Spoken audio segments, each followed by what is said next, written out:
Hello नमस्कार दोस्तों, आज की इस वीडियो में अपन बात करने वाले हैं फीटल डिस्ट्रेस के बारे में।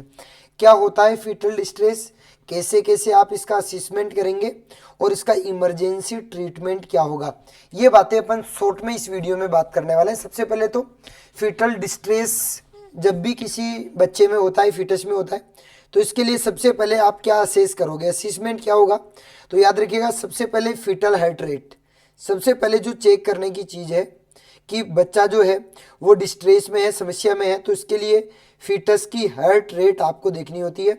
और फीटल हार्ट रेट या तो 110 से कम हो जाए बीट पर मिनट, या तो इससे कम हो जाए, या 160 बीट पर मिनट से ज़्यादा हो जाए। याद रखना दोनों ही कंडीशन। अगर फीटल डिस्ट्रेस में है, फीटस डिस्ट्रेस में है, तो फीटल हार्ट रेट या तो 110 से कम हो जाएगी या फिर 160 से ज़्यादा हो जाएगी। साथ में जो एमनियोटिक फ्लूइड होता है, एमनियोटिक फ्लूइड, उस एमनियोटिक फ्लूइड में मेकोनियम देखने को मिलेगा, जिसको मेकोनियम स्टेंड एमनियोटिक फ्लूइड कहते हैं। क्योंकि बच्चा जब डिस्ट्रेस में होगा तो स्टूल पास कर देगा, तो मेकोनियम जो है वो एमनियोटिक फ्लूइड में मिलेगा, जिसको मेकोनियम स्टेंड एमनियोटिक फ्लूइड कहते हैं। साथ में अगर आप देखोगे तो फीटल डिस्ट्रेस के लिए कौन सा डेसिलरेशन सबसे ज़्यादा इंपॉर्टेंट होता है, तो इसको अपन कहते हैं वेरिएबल डेसिलरेशन। आप सभी लोगों ने देखा होगा स्ट्रेस और नॉन स्ट्रेस टेस्ट, उसमें नो डेसिलरेशन, लेट डेसिलरेशन, वेरिएबल डेसिलरेशन, ये सब आप पढ़ते हैं। तो वेरिएबल डेसिलरेशन जो होता है वो फीटल डिस्ट्रेस को सबसे ज़्यादा इंडिकेट करता है। क्लियर है क्या? चलिएगा, एक तो मेकोनियम देखने को मिलेगा, meconium stand amniotic fluid, heart rate में चेंजेस होंगे, और साथ में आपके डेसिलरेशन फीटल देखने को मिलेगा, जिसको वेरिएबल डेसिलरेशन कहते हैं।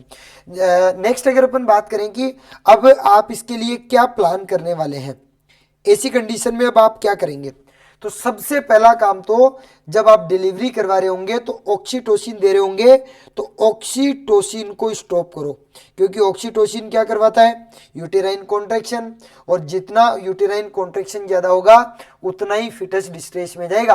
तो सबसे पहले तो ऑक्सीटोसिन को क्या कर दो, स्टॉप कर दो। और अगर जरूरत पड़े तो टोकोलाइटिक एजेंट जैसे कि MgSO4, मतलब ऑक्सीटोसिन का इफेक्ट को कम करने वाले एजेंट, या तो स्टॉप कर दो या टोकोलाइटिक्स दो। क्लियर है क्या? और साथ में अब आपको क्या करना है, जो मदर है उसकी पोजीशन लेटरल पोजीशन कर देनी है और ऑक्सीजन उसको लगा देना है। लेटरल पोजीशन करवा करके उसको ऑक्सीजन अप्लाई कर देनी है। क्यों? क्योंकि ब्लड में ऑक्सीजन लेवल बढ़ेगा तो बच्चे को ज़्यादा ऑक्सीजन जाएगी, जिससे कम ब्लड में ज़्यादा ऑक्सीजन जाएगी तो उसके अंदर कोई भी प्रकार की प्रॉब्लम ना हो, तो अपन ऑक्सीजन अप्लाई कर देंगे। और अब आपको सबसे इम्पोर्टेंट जो टास्क है, अगर फीटल डिस्ट्रेस में है तो अब नेक्स्ट आपका प्लान क्या रहेगा, तो याद रखिएगा आपको इमरजेंसी सिजेरियन सेक्शन करवाना पड़ेगा। इमरजेंसी सिजेरियन सेक्शन का प्लान करो। एग्जामिनर ये क्वेश्चन पूछता है कि फीटल डिस्ट्रेस में है तो अब आपका क्या नेक्स्ट प्लान रहने वाला है, तो अब आपको तुरंत सिजेरियन सेक्शन करना पड़ेगा, नहीं तो बच्चे की जान को नुकसान हो सकता है। तो देखो, फीटल डिस्ट्रेस का पता लगाने के लिए अपन बच्चे में हार्ट रेट देखते हैं, आप एमनियोटिक फ्लूइड की कैरेक्टरिस्टिक देखते हैं, साथ में उसकी हार्ट रेट में क्या चेंजेज हो रहे हैं ये देखते हैं। तीनों चीजें एग्जाम में कई बार ऑलरेडी पूछी जा चुकी है, याद रखिएगा।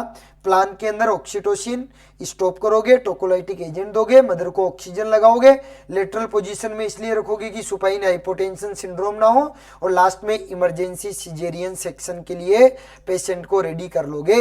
आई होप ये वीडियो आपको अच्छा लगा होगा। एक कमेंट जरूर ड्रॉप कीजिएगा, जिससे कि आप सभी लोगों के लिए और ऐसे टॉपिक्स में ज़्यादा से ज़्यादा ला सकूं। अभी के लिए इतना ही। Thanks to all.